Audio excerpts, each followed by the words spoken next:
Dan Digital Mutia Hafiz berencana mengeluarkan aturan soal peraturan batas usia untuk mengakses media sosial. Rencananya pembatasan ini diberlakukan bagi anak usia 16 tahun ke bawah. Langkah ini pemirsa bertujuan untuk melindungi anak-anak dari kemungkinan paparan konten negatif di media sosial. Mutia mengaku hal ini telah ia bahas dan juga telah disetujui oleh Presiden Prabowo Subianto, dan berikut laporan selengkapnya.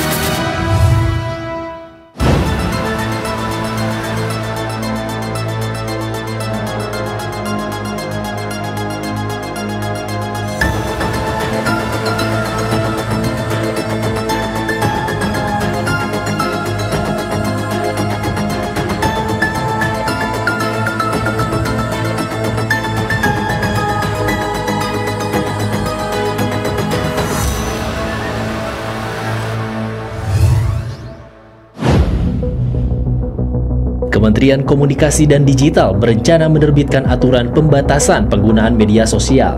Hal ini diungkapkan Menteri Komunikasi dan Digital atau Menkomdigi Mutia Hafiz usai bertemu Presiden Prabowo Subianto di Istana Kepresidenan Jakarta pekan lalu. Langkah ini bertujuan untuk melindungi anak-anak dari kemungkinan paparan konten negatif di media sosial. Mutia mengaku rencana ini telah ia bahas dan telah disetujui oleh Presiden Prabowo.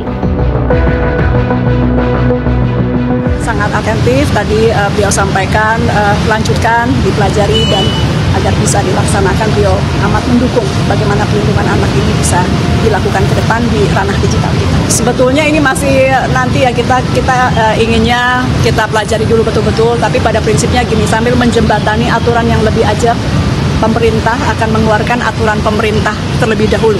Itu sambil kemudian kajian yang terkait dengan perlindungan anak lebih kuatnya lagi, yang memang tidak bisa di ranah kementerian karena harus melibatkan DPR, itu juga kita akan siapkan. Pernyataan Mutia Hafiz ternyata sudah ada pertimbangan ilmiahnya. Sejumlah penelitian menunjukkan bahwa penggunaan media sosial yang berlebihan pada anak dapat menyebabkan berbagai masalah kesehatan. Diperkirakan sebanyak 27% anak-anak yang menghabiskan 3 jam atau lebih dalam sehari di media sosial menunjukkan gejala kesehatan mental yang buruk. Dirangkum dari berbagai sumber, setidaknya ada 4 klasifikasi dampak buruk yang ditimbulkan akibat anak kecanduan bermain media sosial. Yang pertama adalah dampak fisik. Dampak ini biasanya mudah teramati orang tua dari anak yang sering bermain media sosial. Dampak-dampak ini diantaranya muncul akibat terlalu lama di depan layar HP, kurang bergerak, hingga bergadang. Selain fisik, dampak buruk kecanduan sosial media juga bisa terjadi pada mental anak.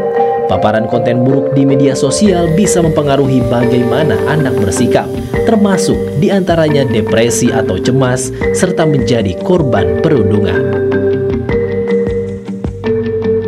Selanjutnya, kehidupan sosial anak juga dapat terpengaruh. Biasanya, anak yang sudah berlebihan kecanduan media sosial akan lebih jarang berinteraksi di dunia nyata, karena anak sudah memiliki dunianya sendiri di media sosial. Hal ini cenderung menyebabkan tidak berkualitasnya hubungan sosial anak dengan teman-temannya. Dan yang terakhir adalah pendidikan anak juga akan terdampak. Anak yang sudah terpapar media sosial terlalu banyak cenderung akan mengalami penurunan konsentrasi yang tentunya berdampak pada proses belajar. Anak juga berpotensi mengalami penurunan kemampuan berpikir kritis akibat konten-konten yang tidak mendidik di media sosial. Di sisi lain, Menteri Pendidikan Dasar dan Menengah atau Mendikdasmen Abdul Muti menyebut seorang anak yang sudah terbiasa menggunakan gadget cenderung tidak memiliki kemampuan berpikir yang dalam, termasuk saat mengatasi sebuah masalah. Di negara seperti Australia misalnya kan juga nggak boleh kan anak-anak pakai gawe gitu, dibatasi sampai umur 16 maksimal ya, baru nanti setelah itu baru dia boleh. Kemudian mengerjakan tugas di kampus juga nggak boleh lagi dia pakai komputer gitu kan, harus ditulis tangan itu, karena orang bicara mengenai otentisitas. Orang bicara otentisitas. Sekarang itu Mas Agung, kita punya budaya yang saya sebut dengan scroll culture, budaya scroll. Jadi baca sesuatu, dibaca judulnya saja, dalamnya tidak gitu. Sehingga mereka tidak punya kemampuan berpikir yang mendalam. Akibat dari itu apa? mereka tidak berpikir panjang ketika ada masalah dalam kehidupannya. Meski demikian, Abdul Muti menyebut pihaknya tidak anti teknologi, melainkan menggunakan teknologi secara bijak dengan porsi dan tujuan pembelajaran yang efektif.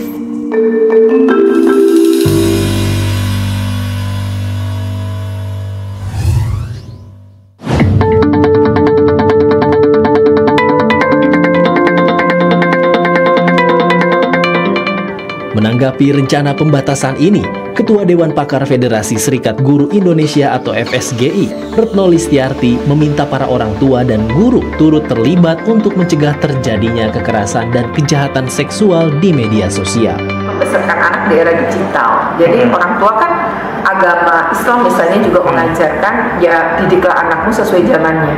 Karena zamannya sudah berbeda, maka orang tua juga harus banyak belajar. Ya, jadi mereka juga untuk ngawasin anak-anak mereka, maka mereka harusnya juga punya media sosial yang sama dengan anak mereka dan berteman. Nah, di situ sebenarnya memantau, karena kita bisa tahu kok anak kita galau, anak kita kemudian bisa menjadi korban cyberbullying, kan banyak juga di lewat medsos ini ada cyberbullying antar peserta didik ya atau usia anak. Retno menambahkan, pihak sekolah juga bisa turut mencegahnya dengan menerapkan Permendikbudristek nomor 46 tahun 2023 tentang pencegahan dan penanganan kekerasan di lingkungan satuan pendidikan.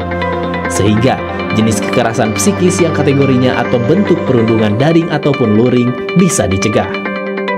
Selain itu, perlu ada sosialisasi berupa pencegahan, yaitu sekolah mengundang orang tua lewat kelas parenting untuk memberitahukan bahayanya dunia maya dan media sosial. Sehingga orang tua menjadi lebih paham dan bisa mengedukasi serta mendampingi anak-anak mereka. Di sisi lain, seiring dengan kian ramainya pemberitaan rencana ini, ternyata banyak warga, termasuk orang tua yang menyambut baik rencana aturan pembatasan usia anak dalam bermain media sosial. Pasalnya, screening time pada anak saat ini dianggap sudah berlebihan, sehingga tidak baik bagi tumbuh kembang anak. Tapi kalau memang itu ada, mungkin itu lebih bagus ya, karena selama ini kan kita tahu untuk hiburan juga di bioskop kan dibatasi. Nah, mungkin ini di medsos juga perlu dibatasi juga gitu, untuk menjaga hal-hal yang tidak baik gitu. Kalau sebagai orang tua, kira-kira setuju nggak sih kalau ada pembatasan usia bermain media sosial pada anak, Bu? Ya sangat setuju sih, soalnya juga buat mengontrol anak juga untuk bermain media sosial. Sebagai orang tua dan juga masyarakat, kira-kira setuju nggak sih akan ada pembatasan tersebut? Setuju banget, karena screening time anak-anak main handphone itu udah over banget kalau menurut aku, apalagi dengan konten sosial media kayak Instagram, TikTok, Facebook, atau Twitter. Itu kontennya tuh yang kita nggak bisa filter. Bagi orang tua, ada beberapa langkah yang bisa dilakukan untuk membantu mengontrol dan meminimalkan dampak negatif penggunaan media sosial berlebihan pada anak. Pertama adalah menentukan waktu yang jelas dan terbatas untuk anak menggunakan gadget atau mengakses media sosial. Mendiskusikan dengan anak tentang aturan penggunaan gadget di rumah, mencakup kapan mereka boleh menggunakannya, di mana, dan jenis konten apa yang boleh diakses. Orang tua juga perlu menjadi contoh yang baik dalam menggunakan gadget, karena anak akan cenderung meniru perilaku orang tuanya. Lalu, orang tua juga bisa mengajak anak untuk beraktivitas di luar ruangan atau melakukan kegiatan fisik yang menyenangkan. Dan yang terakhir, mengoptimalkan fitur kontrol orang tua pada gadget anak. Dalam hal aktivitas fisik yang menyenangkan, orang tua atau warga masyarakat bisa meniru sekelompok pemuda di Kelurahan Manding, Kecamatan Polewali, Kabupaten Polewali Mandar, Sulawesi Barat yang menggelar lomba balap sepeda. Lomba balap sepeda ini sengaja dikemas semenarik mungkin untuk menarik minat anak dan mengenalkan hidup sehat dengan bersepeda, sehingga mengurangi candu anak pada gadget. Ini anak-anak sekarang ini sering sekali main HP tanpa memperdulikan kesehatan. Jadi kami ini mau mendorong anak-anak ini untuk ayo sama-sama kita hidup sehat. Kegiatan ini diikuti oleh 740 pembalap dari berbagai kecamatan yang ada di Kabupaten Polewali Mandar. Jadi, ada banyak anak yang terlibat yang tentunya mendorong anak untuk aktif beraktivitas dan bersosialisasi sekaligus berkompetisi dalam kegiatan yang baik dengan teman-temannya.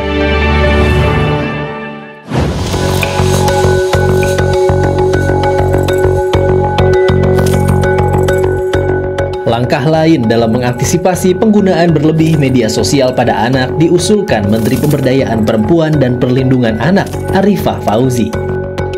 Arifah mengatakan, pihaknya mengusulkan kepada jajaran Kementerian Pendidikan Dasar dan Menengah Kemendikdasmen agar tugas-tugas sekolah dilakukan secara manual.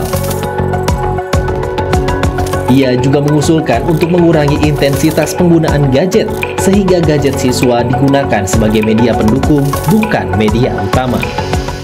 Salah satunya kami sudah berkoordinasi dengan Mendikdasmen, Prof. Mukti. Kami menyampaikan, Prof, kami dari kementerian kami mengusulkan untuk mengurangi penggunaan gadget di lingkungan anak-anak, bagaimana bila tugas-tugas sekolah itu tidak lagi menggunakan gadget, tetapi secara manual seperti sebelum kita COVID gitu. Jadi ada buku penghubung antara sekolah dengan orang tua, itu lebih terasa komunikasinya gitu. Jadi ini salah satu yang kami usulkan kepada Mendikdasmen agar tugas-tugas sekolah tidak lagi menggunakan gadget.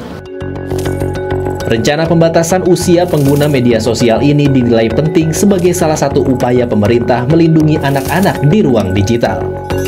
Organisasi Kesehatan Dunia atau WHO mencatat ada lebih dari 10% remaja terpengaruh dampak negatif media sosial. Dan ternyata Indonesia bukanlah yang pertama mengatur pembatasan usia pengguna media sosial. Pada November 2024, Australia menyetujui pelarangan media sosial untuk anak di bawah 16 tahun. Langkah ini mencakup platform seperti TikTok, Twitter, dan Facebook. Negara bagian Florida, Amerika Serikat juga tak ketinggalan dalam menerapkan aturan pembatasan media sosial. Mulai 1 Januari 2025, anak-anak di bawah 14 tahun dilarang memiliki akun media sosial. Vietnam menerapkan pendekatan yang unik dalam mengatur penggunaan media sosial dan perangkat digital. Melalui Dekret 147, pemerintah menerapkan aturan pembatasan waktu bermain game online hingga verifikasi identitas pengguna. Sementara itu, negara Cina juga menerapkan kebijakan ketat. Anak-anak dilarang menggunakan perangkat digital pada pukul 10 malam hingga 6 pagi. Dan yang terakhir, negara Prancis juga memperkenalkan undang-undang yang melarang anak di bawah 15 tahun mengakses layanan daring tanpa izin orang tua. Ya pemirsa, media sosial menjadi jendela dunia, tapi tanpa pengawasan dan juga penggunaan yang bijak, media sosial juga bisa membawa dampak negatif, khususnya bagi anak-anak. Rencana pembatasan media sosial ini pemirsa jadi langkah positif dari pemerintah, bukan hanya soal teknologi, tapi juga tentang melindungi generasi penerus bangsa. Saya Anissa Fauzia pamit undur diri, sampai jumpa di sorotan berikutnya.